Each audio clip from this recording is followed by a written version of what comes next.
So in this video, we'll learn how to run ESP Claw AI agent on our ESP32 S3 development board, and I'll also let you know a couple of demos about what this agent can do on this tiny microcontroller board. Okay, so now to flash the ESP Claw firmware in our ESP board, you first need to go to this website ESP-Claw.com, whose link I'll attach in the description of this video, and make sure first the ESP development board is connected with the computer. Now here we need to connect the ESP32 S3 development board. Now you need to be very specific because here I was having this version of ESP32 S3 development board with the Type-C variant, but when I tried running the ESP Claw firmware in it, well, it was crashing and it was not working at all. Later when I tried this version of ESP32 S3 development board with the micro USB variant, which looks a little different as well, and when I tried in this, well, it was working. And well, in case if you want to buy the exact same board which I'm using, well, we are also selling this on our website techiesms.com, whose link you can find in the description of this video. So you can buy it from there and you can be sure that the ESP Claw firmware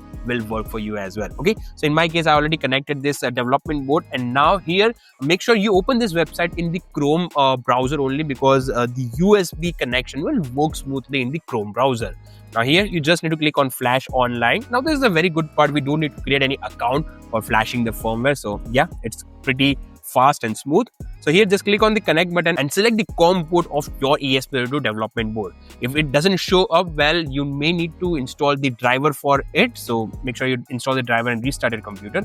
So here I'll just click on the connect button. And as you can see, our board is successfully connected. Now we are good to go to flash the firmware. For that, first I'll select this development board.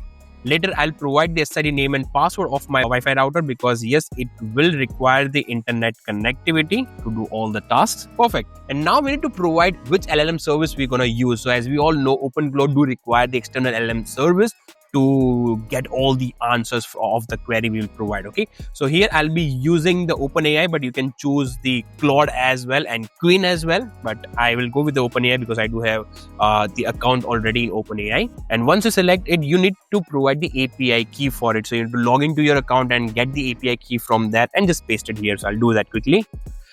Later, we need to provide IM or instant messaging service. So click on add channel, and here we have these many networking or messaging application option. Out of them, I will be choosing the Telegram one, and here we need to provide the Telegram bot token. In case if you don't know how to generate the bot token, well, let me guide you quickly. So just go to your Telegram and search for this bot father bot, and here just type /new bot, which will guide you with creating the new bot. So first we need to give the name of the bot. So here I'll give the name as ESPClaw bot new. Okay, and now we need to provide a username of it which should end with bot. So I will name it as ESPClaw tech bot. Okay, you can give any username that you want. And with this, we have successfully created the bot, and here is the bot token that we need to provide inside this. So I'll quickly copy and paste it here. Perfect. So we have provided the bot token as well. And now the last thing is the search engine. Now in case if you want your ESP Claw board to do some web search as well, you need to provide this API keys as well. So here we do have just two options: Brave Search API key and Tevily API key. Now out of them, this ESP Claw is recommending Tevily as it is having a free version as well. So let's just open the Tevily dashboard. Now in here, I have already created my own account. So I'll quickly log into it. And here, as you can see, this is the API key. I'll simply copy it, and we are getting 1000 free credits monthly. So that's a great part. So I will paste it here. And with this, we are done with all the configuration that we need to provide to flash the ESP Claw firmware and to make it run smoothly. So now we are just good to go to flash it. So I'll click on flash firmware. And here, in case it doesn't start flashing, you can press and hold the boot button and it will start working. But in my case, it already started flashing the firmware. So let's wait for it. Okay, so here the firmware is successfully flashed. Now let me just press the reset button. Well, I'm not able to see anything here on this console. Let's try to open the serial monitor in Arduino IDE and see if it works or not. Okay, so I open up the serial monitor in Arduino IDE, and if I press the reset button, okay, I'm getting some kind of response here. I think it is successfully flashed. Yeah. Let's try to test it out by sending the message via Telegram. So here I'll just tap on this link, which will take to my chatbot, and click on the start button. And I think it is reacting. Oh, ESP Claw is snapping on it. It's working.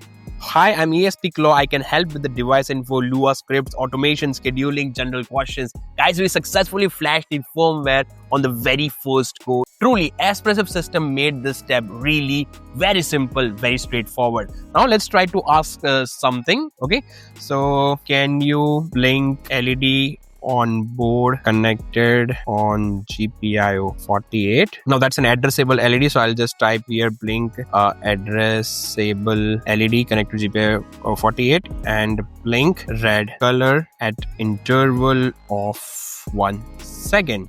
Perfect. I just asked to blink the LED on board at interval of 1 second in red color. I'm also able to see some response on the serial monitor. But even if we ignore the serial monitor, we are getting the live updates here on the Telegram application. So we don't need to monitor the serial monitor anymore.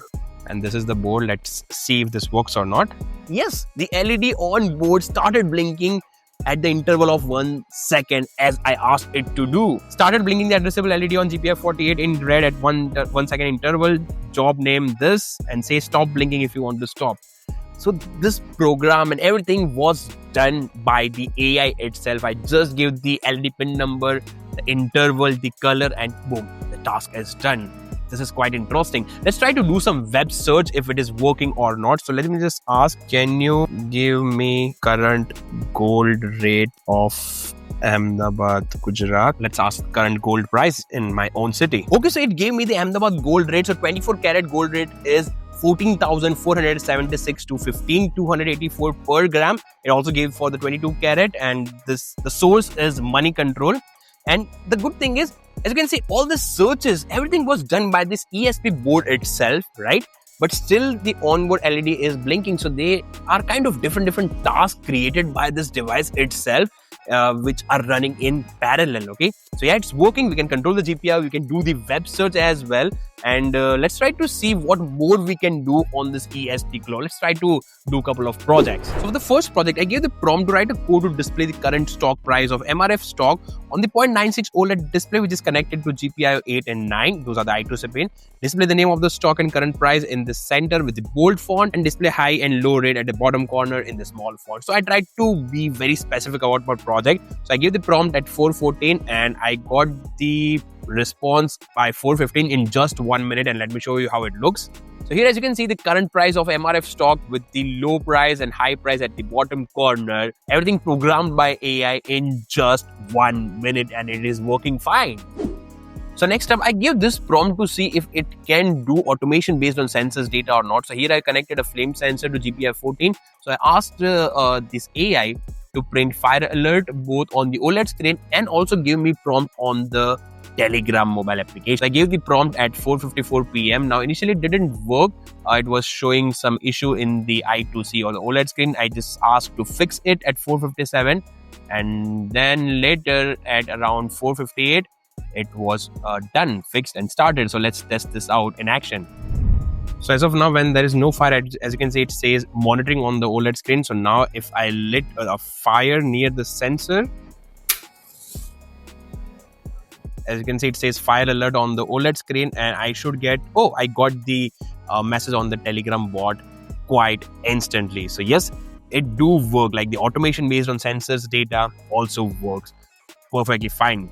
And similarly, you can try making many other projects by just giving simple prompts to the Telegram chat bot. Here I also tried to create a cron job that remind me to maybe, let's say, drink water after every 1 hour, and it was working. So you can create the cron jobs as well. Now here I tried to integrate DHT11 sensor and an LCD display as well, like a TFT LCD display, but I was facing issues in it. I was not able to make it work. But on the other side, when I see the ESPClaw website, I can see they are using the LCD display, they are using the DHT11 sensor, and it is working fine for them. So I'm not sure why it was not working. I was trying to, ask the agent to fix the issue and make it work, but in the end I was not able to do that. So definitely there are some issues here, but hey, come on, this is kind of a very early stage, you can say, and there is a really long journey for it. And also, as of now, only one single board is supported, that is the ESP32 S3 development board. But I definitely think so in future we'll get the support of many other boards as well. And here also I noticed one thing on the ESPClaw website, that they have mentioned the MCP support as well. It's like we can integrate external services,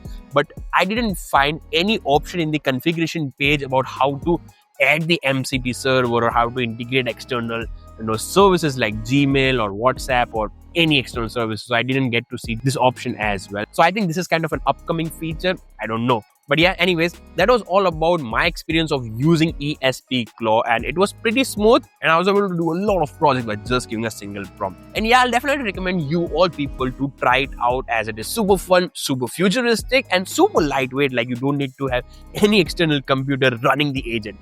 Everything will be running on your microcontroller board. A really, really great project to try out this weekend. And yeah, do share your thoughts about what do you think, what's the future of edge AI or embedded AI looks like. Share your thoughts down in the comments and let's have a fruitful conversation below. And yeah, with that being said, I'm just ending this video here, and now just wait for our next video. Another explore, learn, share with me, techiesms.